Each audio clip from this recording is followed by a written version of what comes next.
Gênesis é uma realidade ou é uma ficção? Será que o que está escrito aqui neste livro foi algo inventado por Moisés, por exemplo?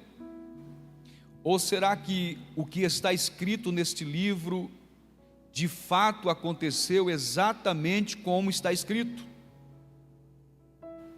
Eu quero levar os irmãos a esta reflexão, porque esta é uma grande questão hermenêutica, inclusive, onde se afirma que principalmente os 3 primeiros capítulos de Gênesis, eu disse capítulos, capítulo 1, capítulo 2 e capítulo 3, é colocado como algo assim, figurado e não real.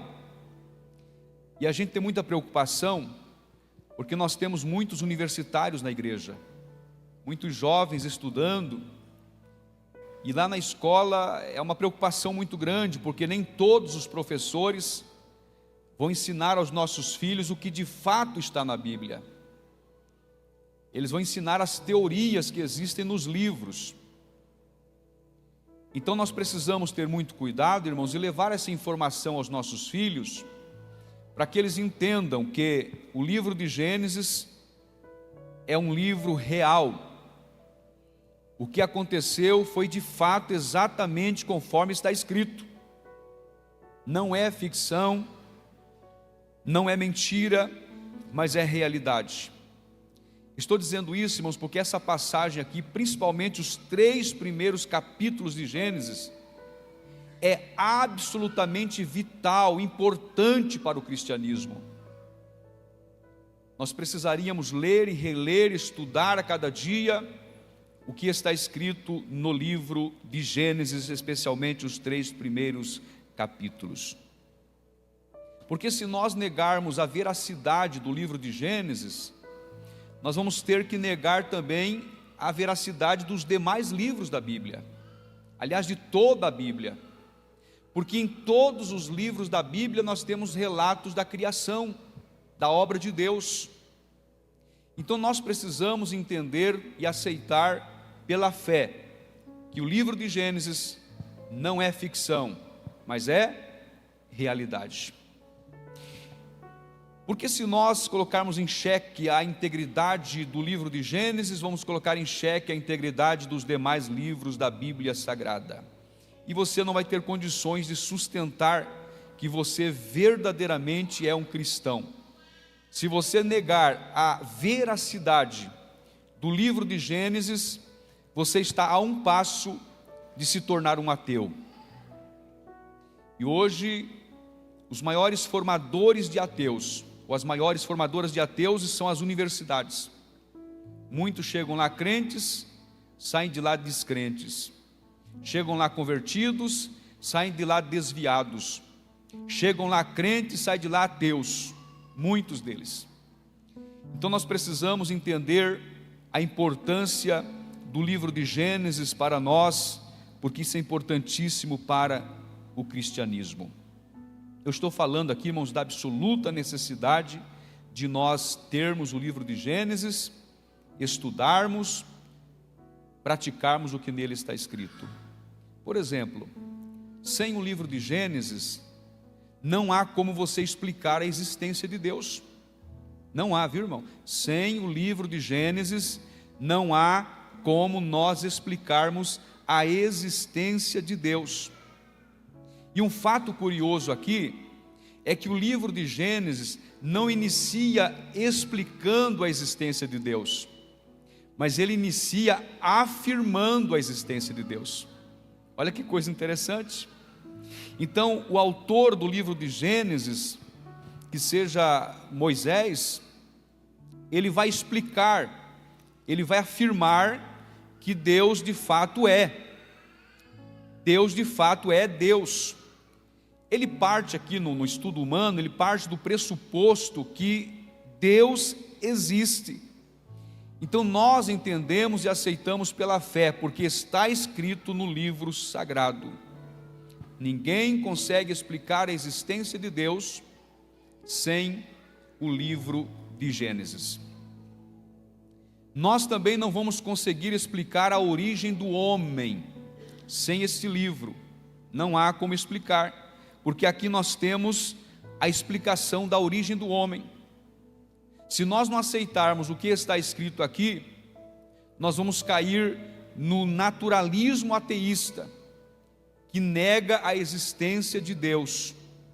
E nós precisamos crer que Deus, de fato, Ele é Deus, Ele existe, Ele está conosco.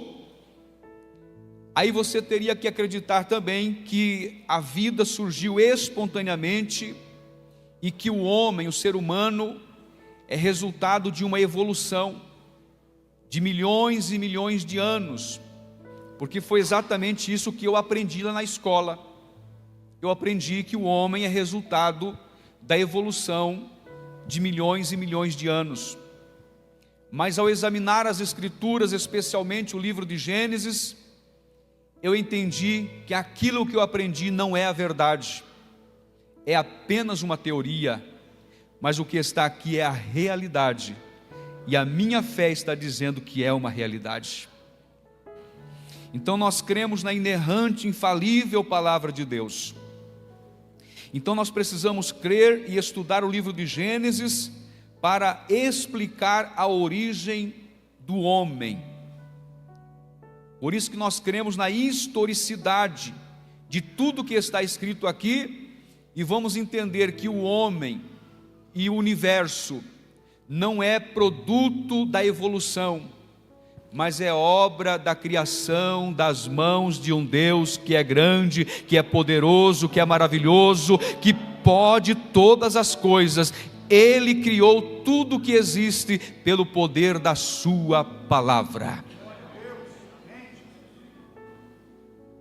Sem o livro de Gênesis, nós não vamos conseguir explicar, por exemplo, a origem da família. Porque a origem da família está aqui no livro de Gênesis. O que é que o livro de Gênesis nos ensina? Que foi Deus quem criou a família. Então a família é um projeto de Deus. A família é uma ideia de Deus. Foi Deus quem criou o homem, foi Deus quem criou a mulher, conforme diz a Bíblia, macho e fêmea os criou. Foi Deus quem criou a família e foi Deus quem instituiu o casamento. O casamento, portanto, é uma instituição divina, não é uma instituição humana. Nós aderimos e aceitamos, mas o casamento é uma instituição divina, a família é uma instituição divina. Mas aí entram os céticos. Como explicar, por exemplo, a questão do divórcio? O casamento que começa com altas juras de amor e com o passar de algum tempo termina-se com palavras rústicas, grosseiras, agressivas na sala de um tribunal. E aí os céticos, os críticos, com base nisso vão dizer assim: o casamento é uma instituição falida. Deus criou o casamento, mas existe o divórcio. Mas eu quero afirmar aqui esta noite, irmão, sem medo de errar e sem medo de estar errado, que o casamento não é uma instituição falida. O casamento é uma instituição divina.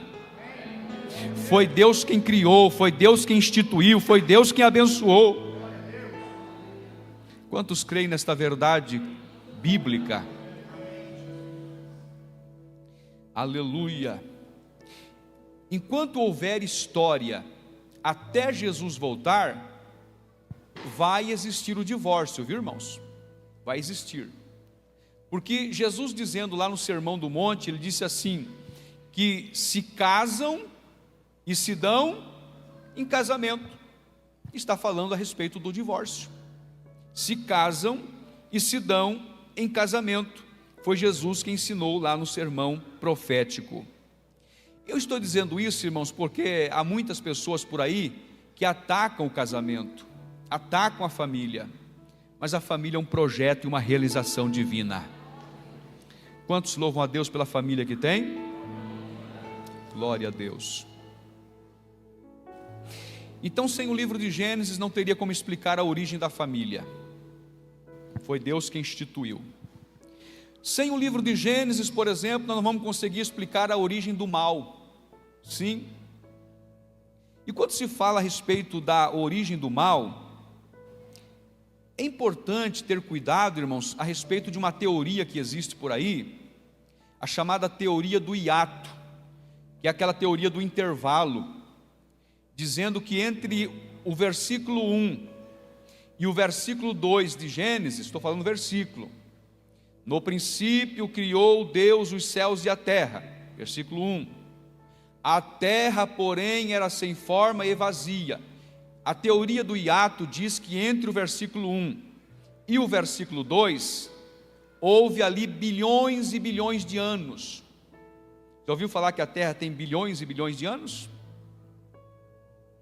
Essa é a teoria do hiato e a teoria de ateus, que não acreditam no criacionismo, que não acreditam na Bíblia, que apregou uma evolução das espécies. Então nós precisamos ter muito cuidado, porque essa teoria vai mais além. Essa teoria diz que nesse intervalo entre o versículo 1 e o versículo 2, foi quando se deu a queda de Lúcifer. E então Lúcifer teve a sua queda, desceu à terra, foi lançado à terra, e houve então um estrago na terra, acabando com o planeta, acabando com o cosmos. E isso não tem base bíblica para sustentar, porque se nós acreditarmos nisso, nós vamos ter que aceitar aquilo que eles também ensinam, que havia uma raça humana antes de Adão e Eva. Quantos já ouviram falar isso aí? Haviam outros povos, é com base nessa teoria. E então cai por terra a ideia de que Deus criou, porque ali diz que Deus criou. Essa teoria está dizendo que Deus recriou a terra, porque havia uma outra terra, havia um outro povo, mas não é isso que a Bíblia diz. A Bíblia diz: no princípio criou Deus os céus e a terra. Então Deus não recriou, Deus criou. Então cuidado com essa teoria, irmãos, porque nós não temos base bíblica para ensinar isto. E eu já ouvi alguns líderes evangélicos de renomados nomes que estão ensinando isso aí nas redes sociais, nos youtubers, nas mídias, e tem muita gente que está ensinando isso também, mas não é o nosso ensino, viu, irmãos? A Assembleia de Deus não ensina isto. A Assembleia de Deus está de acordo com a palavra de Deus, ensina a Bíblia Sagrada, porque a Bíblia fala que houve um tempo em que Deus criou, e qual foi o tempo? 6 dias. Ah, pastor, mas pode ser que cada dia fosse 1 bilhão de anos. Não, irmão, não está isso na Bíblia. E eu aprendi uma coisa: onde a Bíblia se cala, eu devo me calar também. Mas eu acredito no que está escrito aqui: no princípio criou Deus os céus e a terra. Então essa teoria cai por terra quando nós examinamos principalmente os 3 primeiros capítulos do livro de Gênesis. Quando Deus termina a criação, que foi aqui no 6º dia, inclusive a criação do homem e da mulher, Deus faz uma avaliação geral de tudo aquilo que Ele havia criado. No primeiro dia Ele disse: ó, bom. No segundo dia, ó, bom. E foi dizendo, né? Não é isso que está na Bíblia? Quando Deus criou isto e aquilo, e Deus disse assim: ó, tá bom. Mas ao final Ele usou uma expressão um pouco diferente. Ele disse: muito, muito bom. Aí surge a pergunta: quando Deus criou todas as coisas, inclusive o homem, encerrou-se ao 6º dia, no 7º Ele descansou. Essa linguagem descansou, ou seja, terminou a obra da criação, porque Deus não se cansa, Deus não precisa parar para descansar, mas terminou a obra da criação. Aí surge uma pergunta: o mal já existia nesta época? E a resposta é: sim, o mal já existia nesta época. Porque o mal, biblicamente falando, não teve origem no Éden. O mal teve origem no querubim ungido, que quis ser mais do que Deus, rebelou-se contra Deus, e Deus então o lançou para baixo. A gente fala muito sobre a queda de Lúcifer, mas foi Deus quem o lançou para baixo. Deus o expulsou do céu, e com isso expulsou o mal também, tá? Então a origem do mal é esta, e esse é um assunto muito debatido, muito questionado. Onde é que nasceu o mal? Quem foi que criou o mal? Então, quando Deus criou Adão e Eva, o mal já existia. É importante nós entendermos, irmãos, que Adão e Eva foram colocados lá no jardim do Éden, e o mal já estava no mundo, e é preciso nós entendermos esta realidade. Por exemplo, a serpente lá no Éden já era o diabo se materializando. O próprio Satanás se materializou naquela serpente, a prova de que o mal já estava ali. E então o homem foi corrompido. Adão e Eva foram corrompidos pelo pecado, e somente em Cristo é possível a sua restauração. Por isso que ninguém será salvo se não for por meio de Jesus. Somente Jesus pode salvar o homem. Então aqueles que se rendem a Cristo ganham o direito de salvação e passam a ser chamados filhos de Deus. Quantos podem glorificar o nome de Jesus Cristo? Então, sem o livro de Gênesis, nós não saberíamos qual é a origem do mal, e o livro de Gênesis nos explica muito bem. Sem o livro de Gênesis, nós não conseguiríamos explicar, por exemplo, a graça de Deus, não conseguiríamos explicar o julgamento divino. Então, em síntese aqui, irmãos, eu vou dizer aos senhores que todos os livros da Bíblia são importantes, todos são importantíssimos, os 66 livros da Bíblia, mas o livro de Gênesis é o mais importante de todos. Por mais que você já tenha ouvido, é o Evangelho de João, é a carta tal, é o livro, não, é o livro de Gênesis, não é o livro de Apocalipse, não é o livro de Mateus, é o livro de Gênesis, o livro mais importante da Bíblia, e é também o livro mais importante da história, porque ali está a semente de todas as grandes doutrinas desenvolvidas em todos os outros livros da Bíblia Sagrada. Então voltamos para Gênesis 1:1, que diz assim: no princípio criou Deus os céus e a terra. Eu devo lembrar aos irmãos que a Bíblia não está em oposição à ciência, viu, irmãos? E nem a ciência em oposição à Bíblia. Alguns aí estão colocando um contra o outro, mas não é verdade, viu, irmãos? Porque a Bíblia corretamente interpretada e a ciência corretamente entendida não vai entrar em rota de colisão, porque o autor de ambas é o mesmo. Quem é o autor da Bíblia? Deus. Quem é o autor da ciência? Deus. Deus é o autor da Bíblia e Deus é o autor da ciência, e Deus não se contradiz. Os homens é que criam essas narrativas.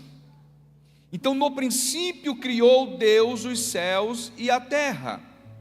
O desenvolvimento da ciência vai abrindo cada vez mais as páginas da Bíblia para entendermos as grandezas das obras das mãos do Criador, o onipotente, o onisciente, o Deus Todo-Poderoso que criou os céus e a terra.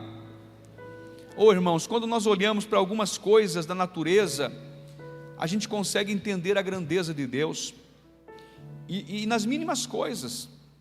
Você pode, por exemplo, pegar lá no quintal da sua casa uma folha de uma árvore. A ciência diz que para explicar a existência de uma folha de uma árvore é mais complexa do que explicar uma metrópole, porque a folha de uma árvore é obra das mãos de Deus. Agora, o que me causa admiração, por exemplo, é a criação do corpo humano. Você parou para imaginar a complexidade do corpo humano? A biologia diz que o corpo de um ser humano possui, até anotei aqui, 60 trilhões de células vivas. Quantos? 60 trilhões de células vivas. E segundo a própria biologia, cada célula viva desta possui 1,70 m de fita de DNA. E se for esticadas todas essas fitas de DNA, já que temos aí 60 trilhões de células vivas, nós teríamos mais de 102 bilhões de quilômetros de fita de DNA com vida. Quem é que explica isso, irmão? A ciência só consegue desenhar isso, porque recentemente foi descoberto o DNA do ser humano. O homem está entendendo a grandeza de um Deus que faz o impossível, coisa que o homem não pode criar, não pode fazer, mas o nosso Deus criou o ser humano para adorá-lo na beleza da sua santidade. Aleluia. Então nós não somos produtos de uma evolução, não, irmãos. Nós somos obras das mãos de Deus.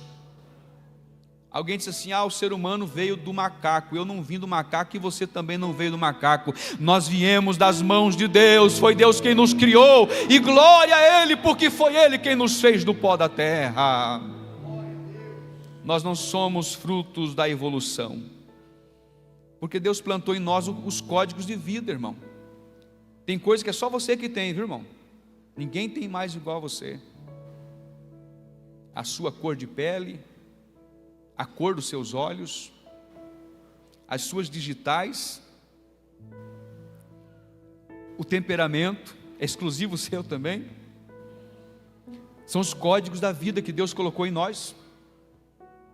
Aleluia. É para dar glória a Deus pela vida que nós temos, né, irmãos? Você já agradeceu a Deus pela vida hoje? Ou você reclamou da vida? Tira um minuto para você dar graças a Deus pela vida que você tem, irmão. Deus colocou os códigos de vida em você. Adora ao Senhor nesse momento, dê graças a Ele pela vida, pelo ar que você está respirando. Tem problemas? Tem, mas tem vida. E enquanto há vida, há esperança. Oh, aleluia! A vida é um dom de Deus, foi Deus quem nos fez, foi Deus quem nos criou. Nós somos obras das mãos de Deus. Eu anotei algo importante aqui, irmãos. Em cada olho de um ser humano, em cada olho, tem mais de 2 milhões de fios encapados. Recentemente foi descoberto isso.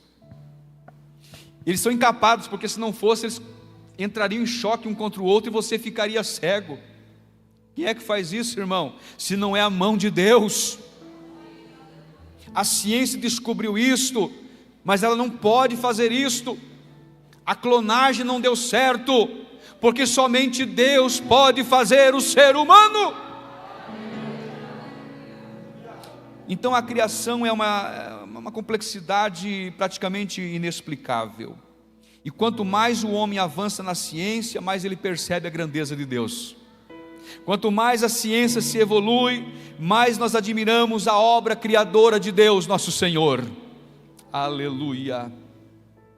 Então, quando Gênesis abre aí o seu primeiro capítulo e o seu primeiro versículo, no princípio criou Deus os céus e a terra.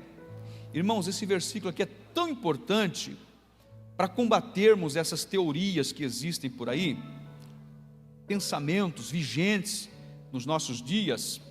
E esse versículo aqui já reprova logo de cara. No princípio criou Deus os céus e a terra. Aqui de cara já está reprovando o naturalismo ateísta, que nega a existência de Deus. Porém o texto está afirmando, Moisés não está explicando, ele está afirmando: no princípio criou Deus os céus e a terra.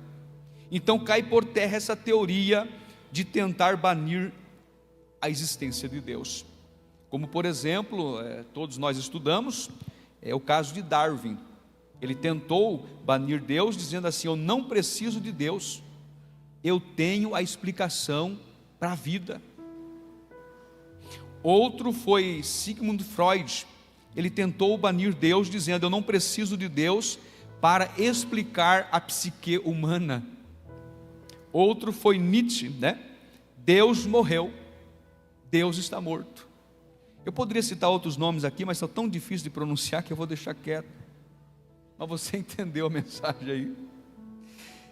Então Gênesis está reprovando essa ideia ateísta do naturalismo, quando disse assim: Deus criou. Essa palavra criou aqui é magnífica, irmãos. Deus criou, aleluia. E está reprovando também a geração espontânea, onde essas teorias tentam dizer que o mundo surgiu dele próprio, deu vida a ele mesmo.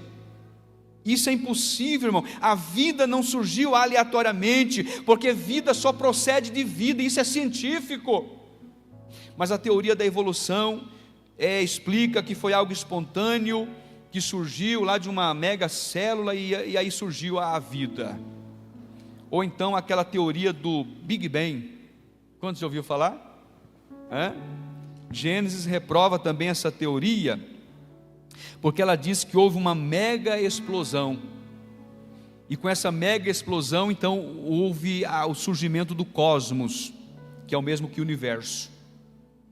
Porém Gênesis está refutando essa teoria. Quando se lê o livro de Gênesis, essa teoria não pode ser sustentada, porque o universo que existe não é obra do acaso e não é resultado de uma mega explosão. Tudo que existe no universo está colocado no seu devido lugar, tudo alinhado, porque Deus, o Criador, colocou no seu devido lugar, e tudo está funcionando de acordo com a criação de um Deus que é poderoso. O Sol está colocado no seu devido lugar, e o planeta Terra está colocado no seu devido lugar. Diz a ciência que se a Terra estivesse mais próxima do Sol, nós morreríamos queimados, ou se então ela estivesse mais longe do Sol, nós morreríamos congelados. Mas tudo está em órbita corretamente funcionando, porque há um Deus que pode todas as coisas.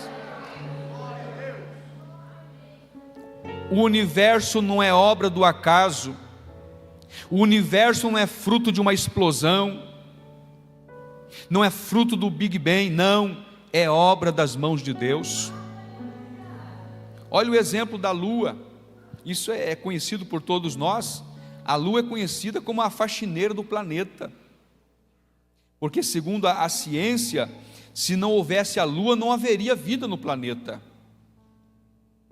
Inclusive as marés que são influenciadas pela Lua, se não houvesse as marés, os mares, os oceanos, as praias estariam entupidas de lixo. Seria quase impossível vivermos nesse planeta. Mas a Lua está colocada no seu devido lugar, porque foi Deus quem colocou lá. Oh, aleluia! Não é obra do acaso, não é fruto de explosão, não, é as mãos soberanas do Criador que colocou no seu devido lugar. Quantos podem glorificar a Deus pelas obras das suas mãos? Então, irmãos, esse livro de Gênesis é onde nós refutamos essas teorias de Charles Darwin, que escreveu inclusive um livro que é muito usado nas universidades e faculdades, né? A Origem das Espécies, de 1859. De lá para cá, que essa teoria da evolução ganhou espaço nas universidades, nas escolas, e hoje é lei, tem que ensinar isso aí. E aí os nossos filhos aprendem lá em casa, aprendem na igreja que a terra, o homem é obra criada por Deus, mas vai lá na faculdade, na universidade, e lá aprende, não, é fruto de uma explosão, de uma evolução. E agora? É por isso que nós temos que ensinar a verdade para os nossos filhos. Então, o livro de Gênesis derruba por terra essa teoria que está sendo muito ensinada nas escolas, mas falta ali evidência das provas, viu, irmãos? Porque é só teoria, não se tem como provar o que eles estão ensinando. Então é preciso dizer que o criacionismo, que é aquilo que nós cremos e defendemos, não é artigo de fé, é artigo de ciência, porque a ciência corrobora e afirma aquilo que nós cremos pela fé, porque o que está escrito nesse livro, nós cremos pela fé. Quantos creem que o que está escrito no livro de Gênesis de fato aconteceu, irmão? Eu creio que aqui não tem nenhum ateu, né? Aqui, os que estão aqui acreditam na infalível e inerrante palavra de Deus. Esse mundo foi criado e foi criado por Deus. Gênesis 1:1 também reprova aquilo que nós chamamos de evolucionismo teísta, que é o meio termo, irmão, que quer fazer uma junção entre a fé e a ciência, para dizer que o mundo foi criado sim, mas através de uma evolução, mas também não há base bíblica para sustentar isto, porque se nós acreditarmos nisso, vamos ter que dizer que o livro de Gênesis é uma metáfora, é uma ficção.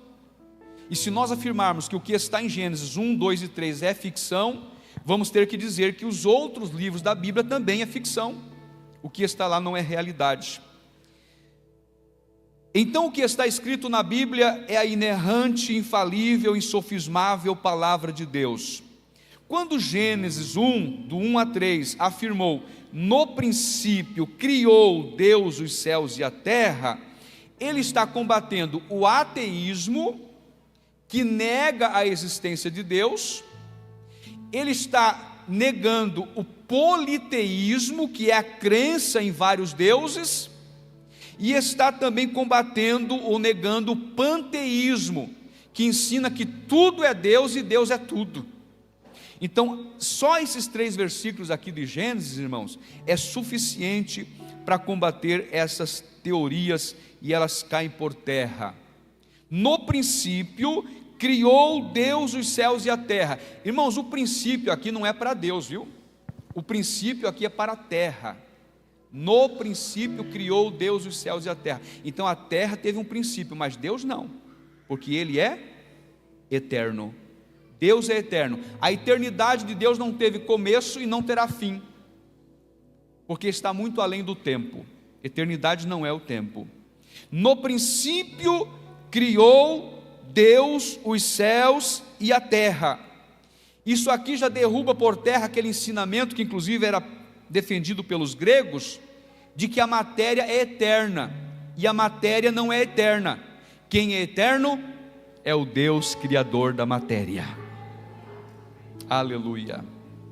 Então veja bem, irmãos, aqui nós precisamos entender o tempo da criação. O texto diz: no princípio. Só que antes do princípio, o que é que existia antes do princípio? Existia o quê? A eternidade.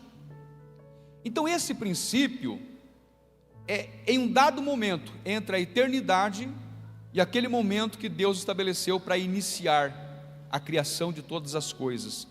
No princípio é desde o primeiro segundo da criação até os 6 dias da criação. A palavra princípio refere-se a este período. No princípio criou Deus os céus e a terra. Para a gente entender isso aqui, é preciso ir lá para o livro de João, Evangelho de João, capítulo 1, e o versículo 1, ali nós vamos entender o que Jesus disse. No princípio era o Verbo estava com Deus, e o Verbo era Deus. É preciso entender isso aqui, irmãos, para a gente entender a questão do tempo e da eternidade. Do tempo a gente entende alguma coisinha, bem pouquinho. Da eternidade nós não entendemos nada. Do tempo, se você tirar de 100 anos, tirar 1 ano, você não terá mais 100 anos. Você terá 99 anos. Mas e da eternidade, se você tirar 100 anos, quanto vai ficar? Vai ficar a eternidade. Continua sendo a eternidade. Então de tempo nós entendemos um pouquinho, mas de eternidade nós não entendemos nada. Porque a eternidade não é tempo. E uma coisa importante a se dizer, irmão, a eternidade é um atributo exclusivo de Deus. Deus Pai, Deus Filho, Deus Espírito Santo. Então o Deus que é eterno, criou os céus e a terra no princípio. E esse princípio é entre a eternidade e o tempo. Está difícil? Mas só de você entender que Deus é o Criador de todas as coisas, já é motivo para você glorificar o sacro santo nome do nosso Senhor Jesus Cristo. Então essa expressão, no princípio Deus criou, está fazendo algumas afirmações. Deus é eterno, Deus não é criação, Deus não é criatura, Deus é Criador. Esse Deus é autoexistente. Tudo que existe foi criado por um Deus que é autoexistente. Por isso que alguns dizem assim, Deus não existe. Aí alguém ficou assim, meu Deus, mas o que está falando? Isso é heresia. Não, Deus está além da existência, Ele é autoexistente. É por isso que Ele disse aqui para Moisés, eu sou o que sou. Quando Moisés pergunta o que é que falaria para Faraó, quem é o Senhor? Diga assim, Faraó, eu sou o que sou, me enviou a você. Então Ele é o que é, Ele é o grande eu sou, está além do tempo, Ele é um Deus eterno, aleluia. Jesus disse lá para os judeus no Evangelho de Mateus, antes que Abraão existisse, eu sou. Então Ele é um Deus autoexistente, Ele é um Deus autossuficiente. Irmãos, Deus não precisava ter criado o universo para provar que Ele é Deus, Ele já era Deus antes de criar, e Ele criou em harmonia com a Trindade, com o Pai, com o Filho e com o Espírito Santo. No princípio, criou. E essa palavra criou aqui, irmãos, é uma expressão grega, hebraica, bara, que só serve para Deus, somente para Deus, porque é criar a partir do nada. Esse criou aqui, irmãos, não é que Deus foi lá e pegou e fez de algo que já existia, não. O ser humano, para fazer alguma coisa, precisa da matéria-prima. O ser humano, para fazer alguma coisa, precisa de uma matéria já existente. É assim ou não é? Deus não. Deus criou a partir do nada. Ele disse, haja, e houve. Ele disse, haja, e aconteceu. O mundo foi criado pelo poder da sua palavra. E aqui nós temos a participação da Trindade. Por isso, irmão, que esse cosmos, esse universo, céus e terra, é obra das mãos de Deus. No princípio criou Deus os céus. Quando fala céus, está falando do espaço sideral, está falando do mundo angelical, está falando do mundo estelar, está falando deste universo. No princípio criou Deus os céus, e Deus também criou a terra. E isso é muito grande, viu, irmãos? A ciência diz que a Terra tem hoje 93 bilhões de anos-luz de diâmetro. E se alguém duvidar, é só ir conferir. Sabe o que significa isso, irmão? 93 bilhões de anos-luz de diâmetro. Mas uma coisa nós podemos afirmar, o universo não é infinito, viu, irmãos? Porque infinitude é um atributo exclusivo de Deus. Só Deus é infinito. Então no princípio criou Deus os céus e a terra. Veja aqui, irmão, a manifestação da Trindade. Deus Pai não criou sozinho o universo. Versículo 1: no princípio criou Deus os céus e a terra. Aqui nesse versículo fala do Deus Pai. No versículo 2: a terra, porém, estava sem forma e vazia, e havia trevas sobre a face do abismo, o Espírito de Deus pairava sobre as águas. É uma referência a quem? Ao Deus Espírito Santo. Mas no versículo 3, está escrito assim: haja luz e houve luz. Onde é que está Jesus aqui? Onde é que está o Deus Filho? Porque nós sabemos que tudo foi criado pelo poder da palavra, pelo poder do verbo. Aqui nós vamos para João 1:3, quando diz o texto que o verbo existia antes do início. João 1:3: no princípio era o verbo, e o verbo estava com Deus, e o verbo era Deus. Ele estava no princípio com Deus. todas as coisas foram feitas por Ele, e sem Ele nada do que foi feito se fez. O que é verbo? Verbo é palavra, verbo é ação, aleluia. Então quando Deus cria, quando Deus fala, haja luz e houve luz, era o Deus Filho que estava ali. Jesus, portanto, é o agente da criação. Jesus já estava no princípio na criação de todas as coisas. Por isso que Paulo, escrevendo em Colossenses 1:16, disse assim: todas as coisas foram feitas por meio dele, falando de Jesus, as visíveis e as invisíveis. Então a Trindade trabalhou na obra da criação. Oh, aleluia. O projeto é do Pai, a execução é do Filho, e a sustentabilidade da vida é do Espírito Santo de Deus. Vamos estar em pé, irmão? Vamos agradecer a Deus pela obra da criação?